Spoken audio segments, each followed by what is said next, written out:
இந்நாள் முதலமைச்சர் அருமை தம்பி மாண்புமிகு விஜய் அவர்கள் உதயநிதிக்கு விரோதியாக இருக்கலாம். நேற்று தேவநேய பாவாணர் நூலகத்தில் ஓர் இலக்கிய விழா நிகழ்ந்திருக்கிறது. தமிழ்நாட்டின் பள்ளி கல்வித்துறை அமைச்சர் நண்பர் ராஜ்மோகன் அதில் கலந்து கொண்டிருக்கிறார். அவர் வருகிறார் என்றதும் அங்கு நடந்த ஒரு நிகழ்வுதான் என்னை ரொம்ப துக்கத்தில் ஆழ்த்தியது. கலைஞர் புகழ் ஓங்கட்டும், கலைஞர் தமிழ் வாழட்டும். அவருடைய பிறந்த நாளில் ஒரு செய்தியை சமூகத்தோடும் அரசாங்கத்தோடும் பகிர்ந்து கொள்ள வேண்டும் என்று நான் பிரியப்படுகிறேன். ஒரு சமூகத்துக்கு மிக முக்கியமான பண்பு நன்றி மறவாத தன்மை.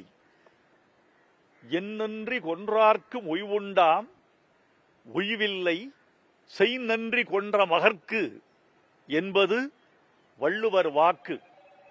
நன்றியை வைத்துத்தான் ஒரு சமூகத்தின் நாகரிகம் எடை போடப்படுகிறது. நேற்று அதற்கு விரோதமான ஒரு செயல் தேவநேய பாவாணர் நூலகத்தில் நிகழ்ந்தது என்று நான் கேள்விப்பட்டு விக்கித்து போனேன், துக்கித்து போனேன். நேற்று தேவநேய பாவாணர் நூலகத்தில் ஓர் இலக்கிய விழா நிகழ்ந்திருக்கிறது. தமிழ்நாட்டின் பள்ளி கல்வித்துறை அமைச்சர் நண்பர் ராஜ்மோகன் அதில் கலந்து கொண்டிருக்கிறார். அவர் வருகிறார் என்றதும் அங்கு நடந்த ஒரு நிகழ்வுதான் என்னை ரொம்ப துக்கத்தில் ஆழ்த்தியது. அந்த அரங்கத்தில் அது அரசு துறைக்கு ஆட்பட்ட அரங்கம். அந்த அரங்கத்தில் பெரியார், காமராஜர், அண்ணா, எம்ஜிஆர், கலைஞர் இத்தனை பேர் படங்களும் அலங்கரித்து வைக்கப்பட்டிருக்கின்றன. அமைச்சர் வருவதற்கு முன்னால் கலைஞர் படம் மட்டும் அகற்றப்பட்டிருக்கிறது. இதை கேட்டு நான் வெந்து போனேன், நொந்து போனேன். கலைஞர் படம் மட்டும் அகற்றப்படுவதற்கு என்ன காரணம்? இந்த அரசு கலைஞருக்கு விரோதமான அரசா? இது அரசு செய்த, அமைச்சர் செய்த காரியம் என்று நான் நினைக்கவில்லை. அதிகாரிகளின் அச்சம், அதிகாரிகளின் சுயமுடிவு, அதிகாரிகளின் அறியாமை என்று நான் சொல்ல விழைகிறேன்.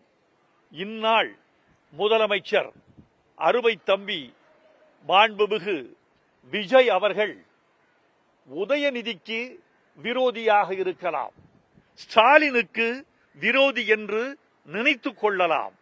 கலைஞருக்கும் விரோதி என்று தன்னை அவர் ஒரு நாளும் நினைத்துக் கொள்ள மாட்டார் என்று நான் நம்புகிறேன். ஏனென்றால் இன்றைக்கு அமர்ந்திருக்கிற முதலமைச்சர் நாற்காலி என்பது முன்னவர்களால் செழுமைப்படுத்தப்பட்டது, முன்னவர்களால் பெருமைப்படுத்தப்பட்டது.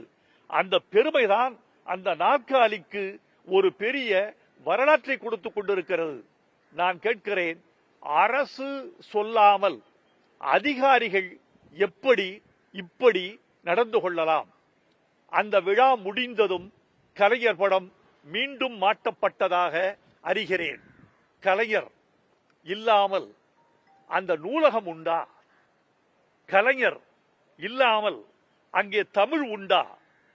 கலைஞர் இல்லாமல் தமிழனுக்கு ஒரு பெரிய பீடம் உண்டா? அவர் இல்லாமல் செம்மொழி உண்டா?